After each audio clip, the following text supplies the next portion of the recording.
Welcome back. If you just joined us, you're watching Channels Television, celebrating 21 years of professional broadcasting. This is the news at 10, a reminder of our major stories tonight. Security operatives prevent a procession of Bring Back Our Girls group from marching to the presidential villa.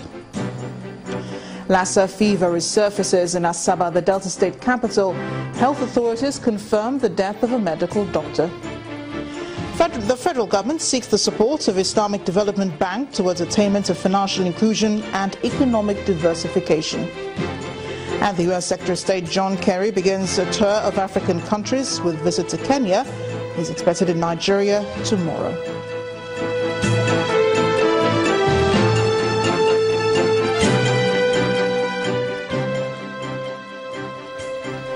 Remember, all our top stories can be found on our websites, channelstv.com and on youtube.com/channelsweb. Do visit m.channelstv.com to view us live on a mobile device. You can also download the Channels TV app for Android, iOS and Windows phones from their respective stores. Besides the news and updates, the Channels TV app has an eyewitness feature. We encourage you to use it to share those pictures, videos or news of happenings around you. Just install the app, then tap and swipe to reveal the eyewitness menu and follow the instructions.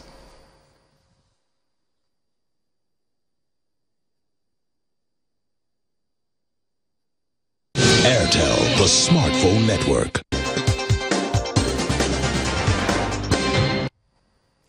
So let's take a look at some of the pictures you sent in to Eyewitness portal. And from our Eyewitness reporters, we begin with this one.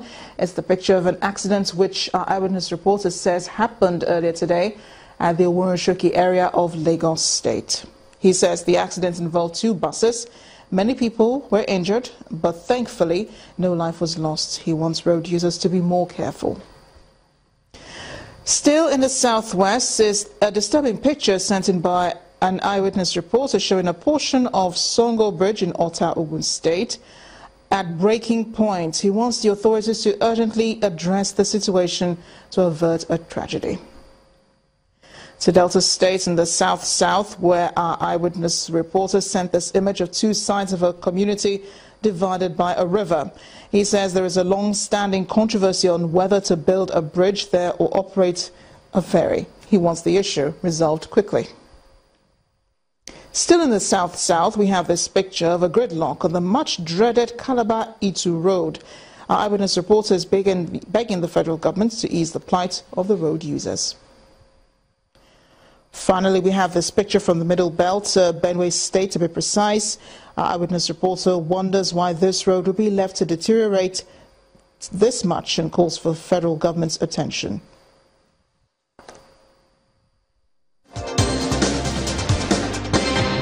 Airtel, the smartphone network.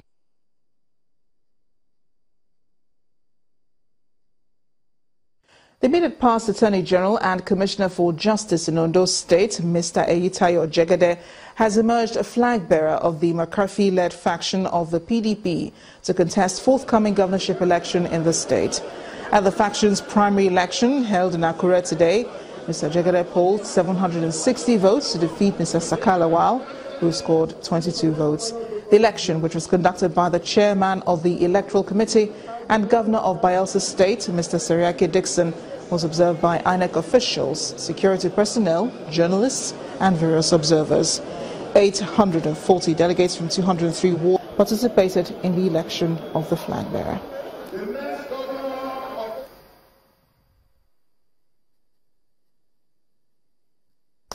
It's time to take you now to Abuja, where Linda Akigwe is standing by with more on the news at 10. Hi, Linda. Great to see you.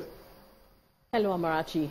Now, members of the Transition Monitoring Group, TMG, are calling for the establishment of an Election Offences Commission to address election inconclusiveness in the country. The TMG is a coalition of elections monitoring organizations in Nigeria which participated actively in the 2015 general elections. The new chairman of the coalition, Mrs. Abiola Akiode Afolabi, told journalists at a press conference in Abuja that the establishment of the commission would help to prevent such cases as recorded in recent times. The task before us is to engage the civic space and other critical stakeholders to ensure election results reflect the wishes and aspiration of the Nigerian people.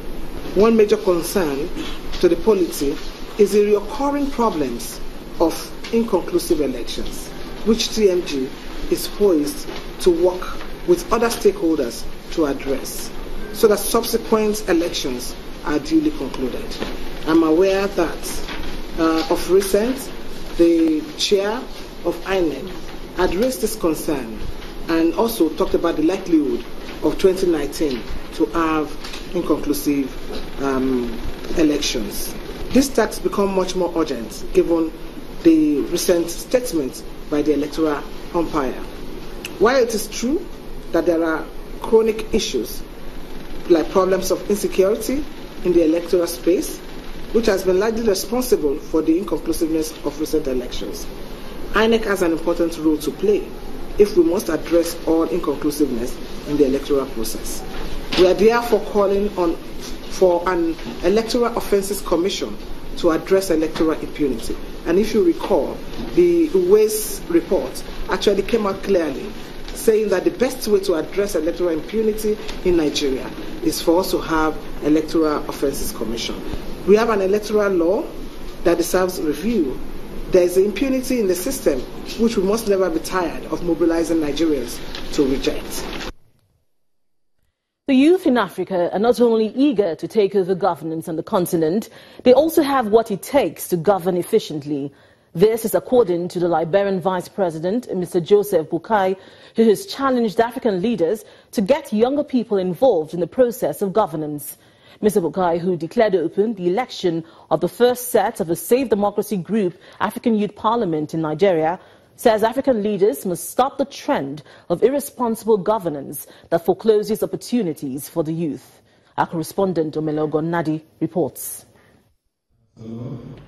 Nearly 40 youths from 7 African countries gathered in Abuja, Nigeria's capital city, to build a network of African leaders under the Save Democracy Group SDG Africa Youth Parliament.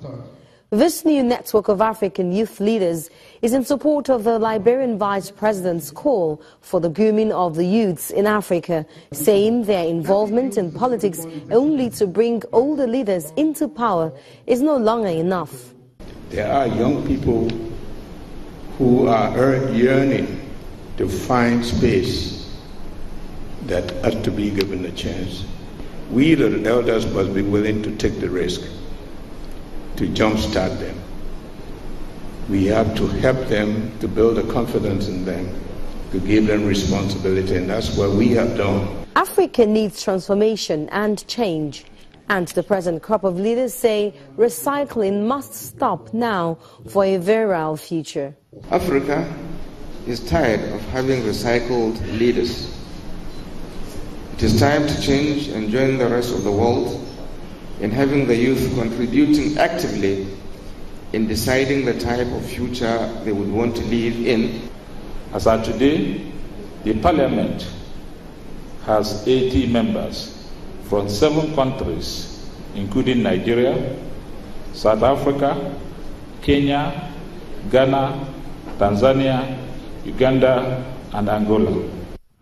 Principal leaders of the SDG Africa Youth Parliament here elected today will form part of 120 youth parliamentarians to be spread across Africa who will have the task to make key contributions towards peace, progress and economic growth of Africa.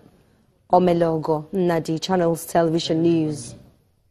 The Kogi state government has expressed optimism that its partnership with the UN Habitat will result in well-planned and resilient cities across the state. Briefing journalists in Lokoja, the state's Commissioner of Environment, Rosemary Osikoya, said the agreement entered into by both parties is also meant to address various environmental challenges in the state.